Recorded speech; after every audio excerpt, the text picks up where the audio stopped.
Animation, it's a very niche, it's a very specific art form, and becoming an animator is not easy.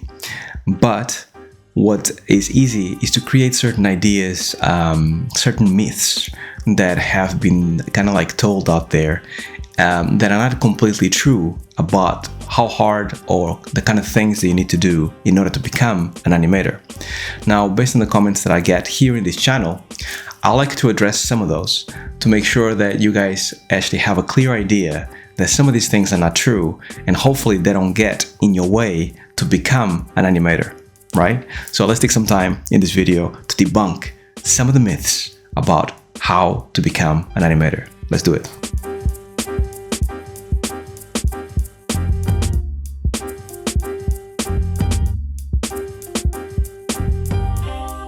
Welcome guys to another week. I hope you guys are doing great. Had a great week. Pumped to be here with you all again.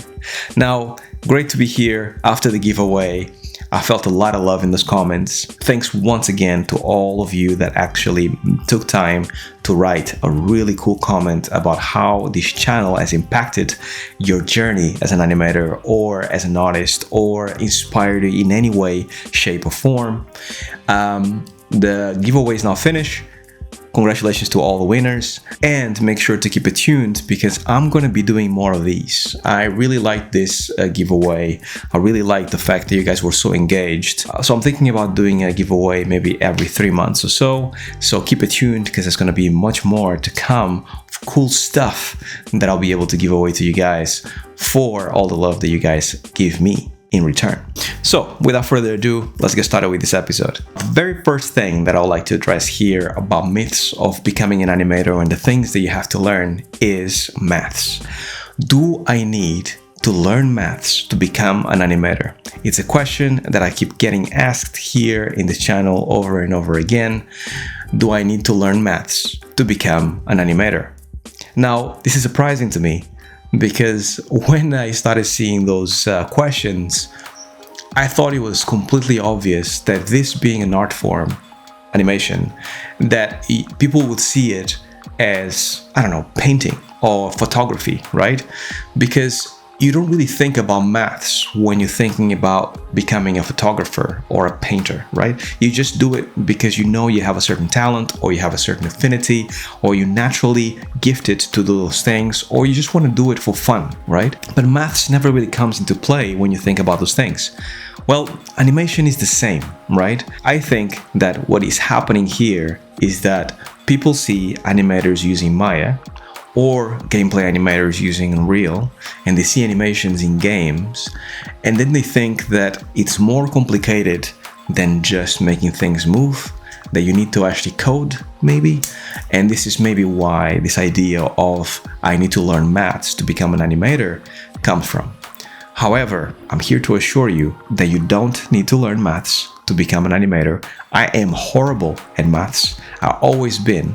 And I have managed to become an animator and to make quite a career. And if animation were to actually have any kind of math into it, I think I'll probably be really horrible at it. Now, you do need to know about time. So you have a timeline, you have time. Sometimes you have to animate in 24 frames per second. Sometimes you have to animate in 30 frames per second. Sometimes you key every 2 frames or you key every 4 frames. That's as much math as you do as an animator. And you don't have to calculate anything. You just have to know how far apart your poses are or what is the frame rate that you need to hit. But that is normal information that is given to you by a supervisor, director, any place that you go to. Normally they have those set already for you, so you just have to actually adhere to the standard. So no need for maths in animation. You can rest assured, if this is what's stopping you from getting into animation, you shouldn't, believe me. Now the second myth is slightly true but not 100%, which is, do I need to be a good illustrator in order to become a good animator? This is definitely one that has been here since the very beginning of animation. And the reason why this exists is because quite a lot of the 2D books or the books that were created when 2D animation was so prevalent always say that you need to be a good illustrator, a good draftsman in order to become a good animator. And this is partially true because you need to know posing and you need to know what makes a pose appealing, because animation, doesn't matter if it's 3D or 2D, it's basically a conjuncture or like amalgamation of posing, right? You hit a pose and then you go to another pose. These are your beats, your animation beats that you actually have to hit in order to tell a story. Now, you don't have to know how to illustrate, and I know many animators are incredibly talented. They don't know anything about illustration whatsoever. They can draw stickman and that's about it.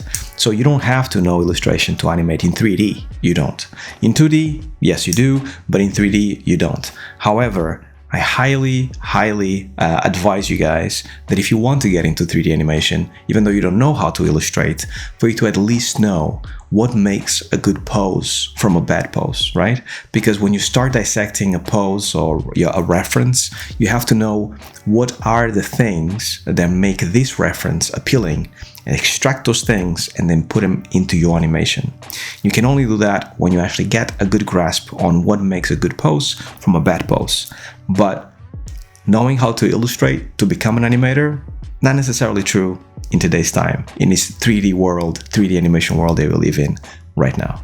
Now, this third myth or idea, it's actually a little bit of a controversial one, which is, do I need a degree to be able to animate? Now, here's the thing. You don't need a degree to be able to animate. And I have met animators before that don't have a degree, and they are really good animators, and they're professional animators, and they've been animating for years, right? So you don't necessarily need a degree. However, most of the studios that you're going to go to, they will ask you if you have a degree, a bachelor's degree, a master's degree, or something like that. And the reason why they do that is not for them to actually kind of like see your work while at uni and marvel at it, or see your grades and like study them and dissect them. The reason why they ask you if you have a degree is to show that you committed to something for 3 years straight at least, and you actually made it through, got a piece of paper, and were successful at it. Because people that have a degree showcase to a studio that this person is here to stay, and this person is not afraid of hard work. If you don't have a degree whatsoever, the studio doesn't really know if you have invested yourself for a long period of time on something, and they don't know if you're going to stay there. Like if you perhaps you're going to join the studio, you're not going to like it, and you're going to bolt in a month, 3 months time, right? That is not a good investment for the studio. So they see the person as an investment because they want some really good work in return for you to actually get your salary. So a good investment is normally somebody that have a degree because of those reasons, right? So think about a degree as a practical way to showcase that you are dedicated, that you are committed, and that you're ready to actually kind of like take on professional work as an animator. But once again, it's not necessarily true. You don't necessarily need a degree to become an animator. Now, this fourth one is specific to games, and this is the question of, do I need to learn code to animate, right?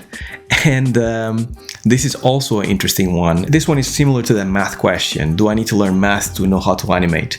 And whenever you see videos of behind the scenes of studios, of games being made, almost always you find a coder, and there's a piece of code in the screen of somebody, and then at some point they'll show some art, right? An artist or an animator or something that actually moving in 3D. I think it's normal for you to kind of like create that correlation between like everybody is actually coding and doing the art, and everybody is a coder and an artist, and therefore you need to know both in order to actually make games.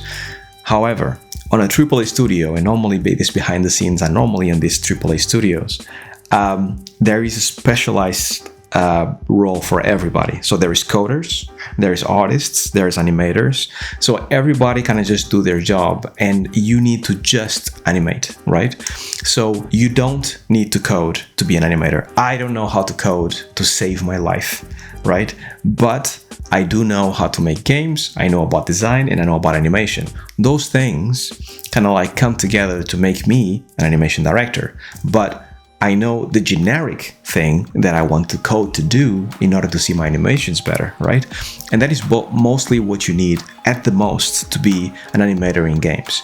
Generically know how a game works, right? What is going on under the hood for a character to walk, to run, to interact, to press a button, to be able to go from animation to animation, blend spaces, animation logic, all of these things you need to know as an animator for games, but you don't really necessarily need to know it when you jump into games at first. In the beginning, you just need to animate. That's all.